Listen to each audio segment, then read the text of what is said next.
बहुत समय पहले हिमगिरी पर्वतों के बीच सुशोभित सुवर्णपुर नामक एक राज्य था।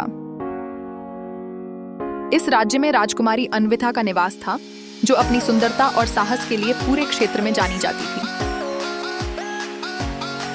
लेकिन एक दिन राजकुमारी के सामने एक चुनौती आई, जब चंद्रकुंज नामक एक अंधेरा और रहस्यमय जंगल में जाने वाले लोग तबाही का गायब हो जाते थे और जो लौटते वे बोलने में असमर्थ होते थे।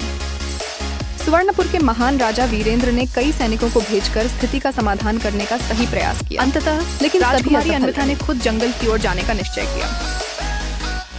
अपनी तलवार थामे उन्होंने घोड़े पर सवार होकर जंगल में गहन वन में विशाल नाग से हुआ, जो सामान्य नहीं था। नाग की आंखों में जलती हुई लाल चिंगारी और शरीर पर सुनहरे निशान थे। उस नाग ने राजकुमारी को चेतावनी दी, तुम अपनी मृत्यु को बुला रही हो। लेकिन अन्विथा ने डर को नकारते हुए कहा, यदि मुझे रहस्य जानने के लिए अपनी जान देनी पड़े तो मैं तैयार हूँ।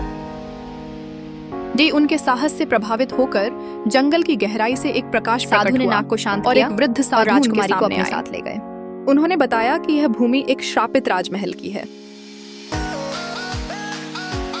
पूर्व में एक दुष्ट राजा ने अपनी प्रजा पर अत्याचार किया। तब से जंगल में अजीब घटनाएं, जिसके परिणाम स्वरूप अन्विथा ने श्राप को समाप्त करने का संकल्प किया। साधु ने उन्हें एक मंत्र सिखाया और एक प्राचीन मंदिर की ओर नेतृत्व किया। पूजा के बाद जैसे ही मंत्र पूरा हुआ, जंगल का एक पुराना राजमहल प्रकट हुआ और श्राप राजमहल की आत्माएं मुक्त हो गईं।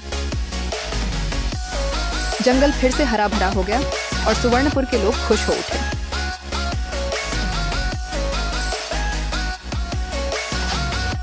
राजकुमारी ने जंगल को संरक्षित क्षेत्र घोषित किया और वहां एक गुरुकुल की स्थापना की। इस प्रकार साहसी राजकुमारी अन्विथा और रहस्यमयी जंगल में न केवल एक चुनौती का सामना किया, बल्कि एक नई शुरुआत की। यह कहानी न केवल साहस का प्रतीक है, बल्कि यह हमें बताती है कि सच्चे साहस और बुद्धिमानी से सभी चुनौतियों का सामना किया जा सकता है।